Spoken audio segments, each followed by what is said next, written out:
میت کو صدقے کا ثواب ملتا ہے. اگر صدقہ تمام مسلمانوں کی غرض سے کریں تو کیا سب کو علیحدہ علیحدہ ثواب ملے گا؟ انشاءاللہ اللہ سے امید ہے ضرور ملے گا. البتہ ایک چیز تو آپ نے کرنی ہے، ربنا اغفر لنا ولاخواننا الذین سبقونا بالایمان. ہاں، اہل ایمان کی نشانی ہے کہ وہ جو ایمان کی حالت میں پہلے مسلمان گزر چکے ان کے لیے دعا کرتے ہیں. یہ مرے ہوئے مسلمان کا حق ہے کہ آپ اس کے لیے دعا کریں. بخاری مسلم حدیث ہے، مسلمان کے مسلمان پہ 5 حق ہیں، ان میں سے ایک یہ ہے کہ جب وہ مر جائے گا آپ نے اس کا جنازہ پڑھنا ہے، اور پھر بعد میں بھی دعائیں کرنی ہیں. مسلم شریف میں دعا ہے السلام علیکم اہل الدیار من المؤمنین والمسلمین. ابو داؤد میں ہے کہ جب بھائی کو دفناؤ تو قبر پہ کھڑے ہو کر قبر کے سوالات کی استقامت کے لیے دعا کرو.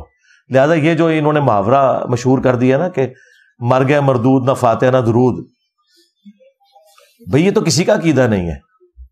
مرے ہوئے بندے کے لیے آپ نے دعا کرنی ہے، اس کی طرف سے صدقہ اور خیرات کرنا ہے، سب کچھ کرنا ہے. لیکن اگر آپ یہ کہتے ہیں کہ جمعراتیں بنا کے مولویوں کے پیٹ بھرنے ہیں تو بھئی یہ تو کوئی نہیں ہے. نبی علیہ السلام کی 3 بیٹیاں فوت ہوئی ہیں، آپ نے کسی کی جمعرات نہیں دلوائی، کسی کا مزار نہیں بنوایا، اور وہ جوان شادی شدہ.